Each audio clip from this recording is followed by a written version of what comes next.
I'm going to present to you the second doctor that we're going to talk about. The first doctor was introduced last night. His name is nutrition. Tonight, the second doctor is known as exercise.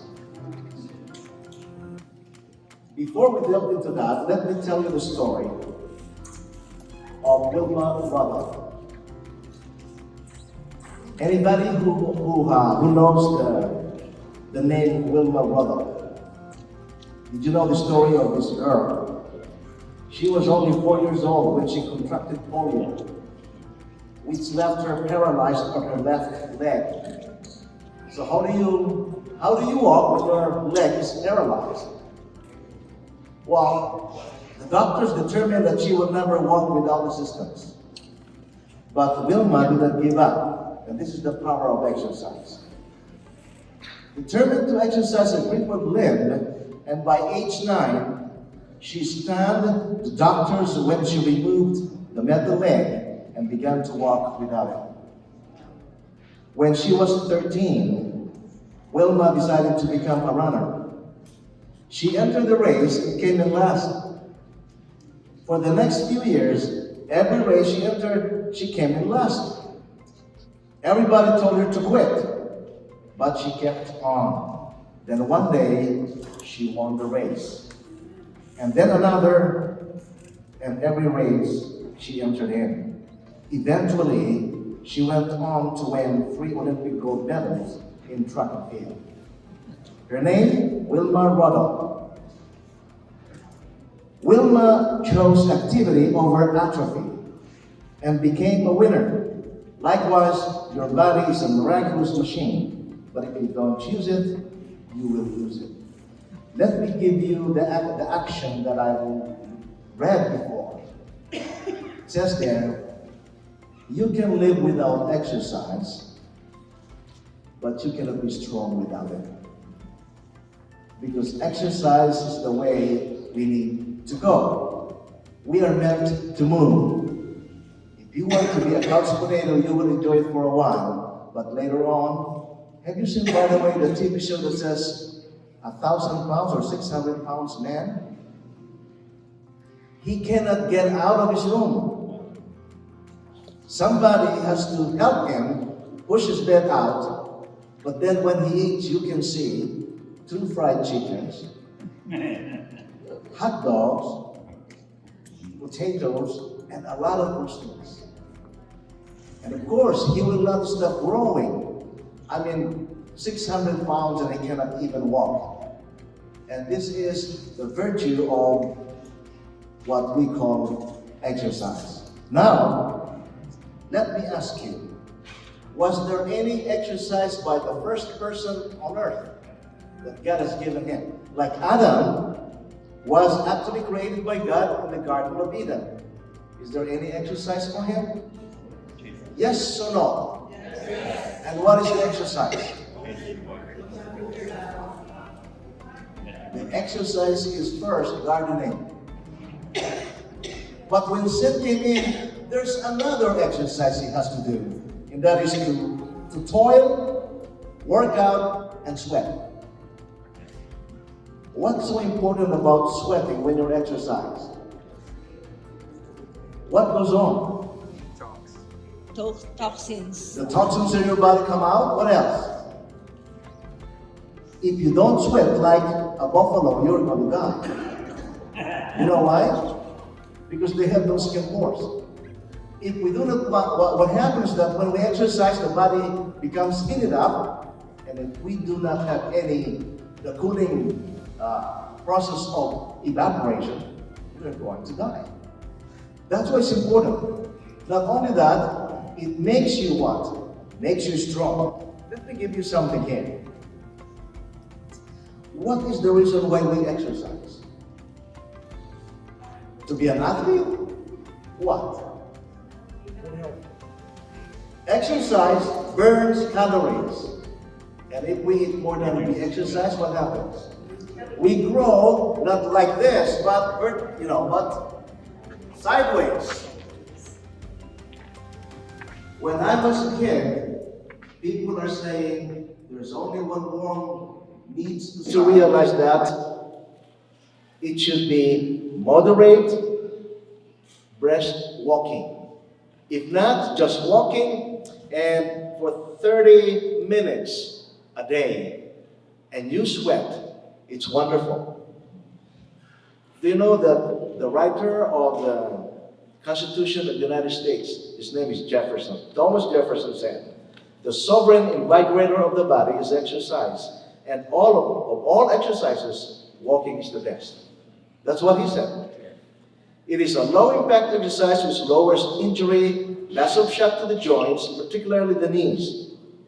And having a partner when you're exercising promotes regularity and is the cheapest form of exercise. When you walk, what do you need? All you need is a good pair of comfortable runners. That's it. Now, why do we have to prevent cardiovascular diseases? It is because it is fatal. Once you have a heart attack, by the way, I received the news last night. Our friend from the Philippines told us that her brother passed away, and he's just so strong. We just saw him lately. And he just complained that he has a tummy ache. But of course, the children did not notice it. It is one sign of what we call heart problems. Because, you know, it is a referred pain.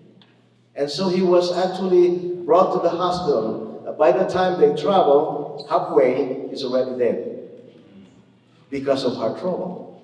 So here is something that we need to realize.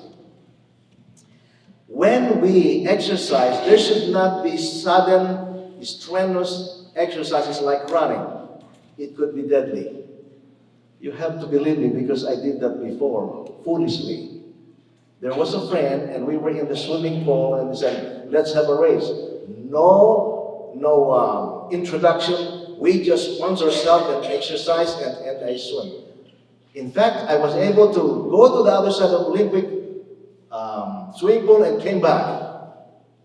And she said to me, you're a good swimmer. But then I sit down and my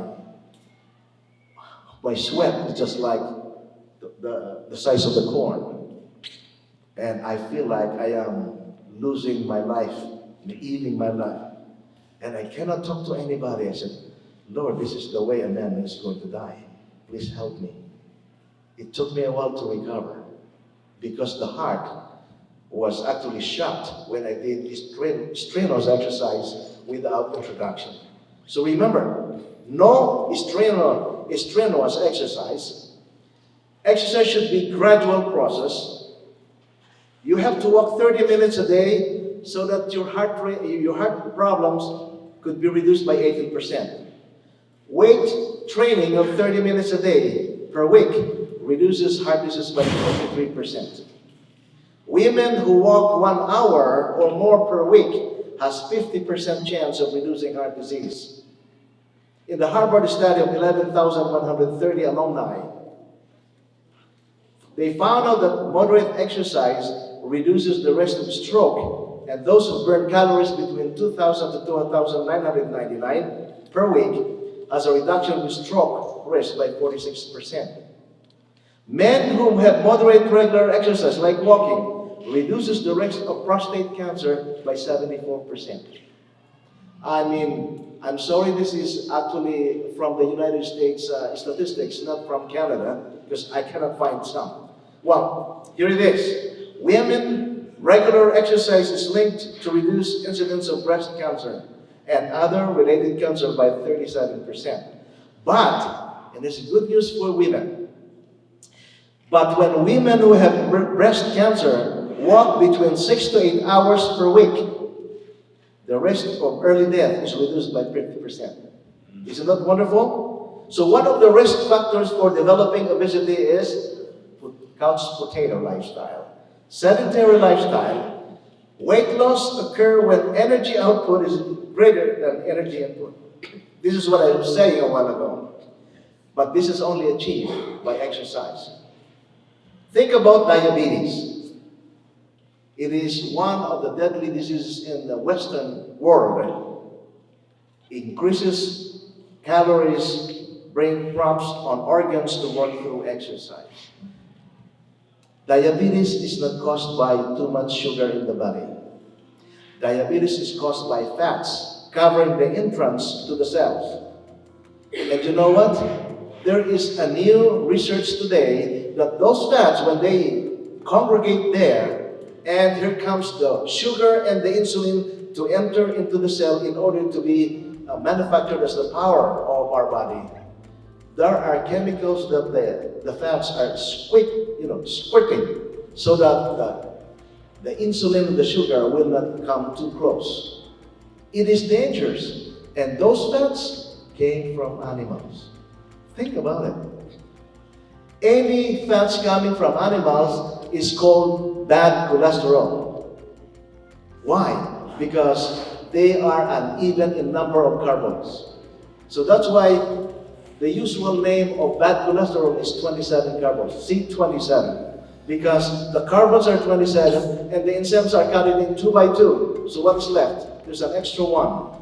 That extra one will join with protein and they bind together in the walls of our blood vessels. And that's the cause of stroke and sometimes heart disease. Think about it. Exercise is the antidote for this. In arthritis, moderate exercises in individuals who are 60 and above reduces signs and symptoms of arthritis. Moderate exercise.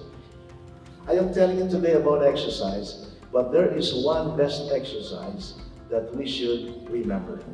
In the Bible, 1 Timothy chapter 4 verse 8 says, "For bodily exercise profiteth little, but godliness is profitable in all things, having promise of the life that now is and that which is to come." In short, the exercise that we need, the best one, is known as godliness. You know what is godliness? Godliness means we are following the will of God, His expressed will, by living our lives in accordance with His will. One of the things we have to remember is, if we love God, we love our fellow man. Can you imagine if you hate your neighbor? It will be hard for you to sleep because you will be angry. But if you love your fellow man, then of course it is better for us. Why? Because we have no enemy. And it's one thing more. For husbands, do not love your wives more than yourself. It is not good. You know why? It is a sin against God. But if you love your wife less, it's also sin against God. You should love your wife the way you love yourself. And so with women, if you worship your husband, that is wrong. You have to love your husband the way you love yourself. That is the best exercise we have, and that is godliness. Thank you.